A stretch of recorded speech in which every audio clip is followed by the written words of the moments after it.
मित्रों सादर प्रणाम। मैं मुकेश इंदौरी। संस्था अखंड संडे के 27वें वार्षिक स्थापना दिवस के अवसर पर चौथे वार्षिक विशेषांक अखंड काव्यधारा 2024 का 87वां ऑनलाइन लोकार्पण वरिष्ठ साहित्यकार ख्यात कहानीकार श्री सूर्यकांत जी नागर, श्री मध्य भारत हिंदी साहित्य समिति के साहित्य मंत्री वरिष्ठ साहित्यकार डॉक्टर पद्मा सिंह एवं वरिष्ठ साहित्यकार ख्यात लघु कथाकार प्रोफेसर डॉक्टर योगेंद्र नाथ शुक्ल जी के आतिथ्य में किया गया। कार्यक्रम की शुरुआत दीप प्रज्वलन एवं मां शारदे वंदना के साथ की गई। इस अवसर पर श्री सूर्यकांत जी नागर ने कहा कि युवा कवियों को ध्यान में रखना चाहिए कि सृजन की राह की सबसे बड़ी बाधा है जल्दबाजी। धैर्य उसकी बड़ी पूंजी है। घटित और रचित के बीच पर्याप्त अंतराल होना चाहिए। लिखने से अधिक महत्वपूर्ण है पढ़ना। खूब पढ़ना चाहिए। समकालीन रचनाकारों को अवश्य पढ़ना चाहिए। लिखने और जीने को एकमय करना जरूरी है। जीवन के बिना साहित्य का क्या अर्थ। लेखन की शर्तों पर नहीं, जीवन की शर्तों पर लेखन होना चाहिए।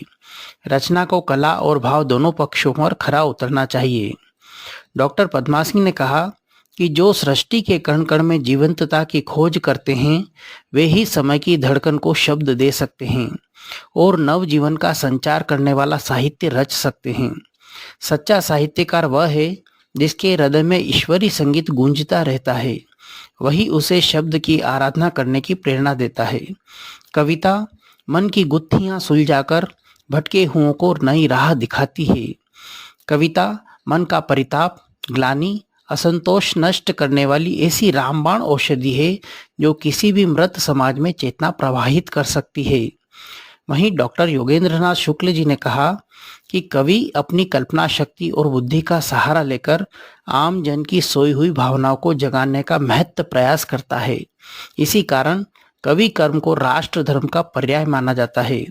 कविता भावनाओं का संगीत होती है। यह संगीत हमें शब्दों के माध्यम से प्राप्त होता है और उसकी अनुभूति विलक्षण होती है।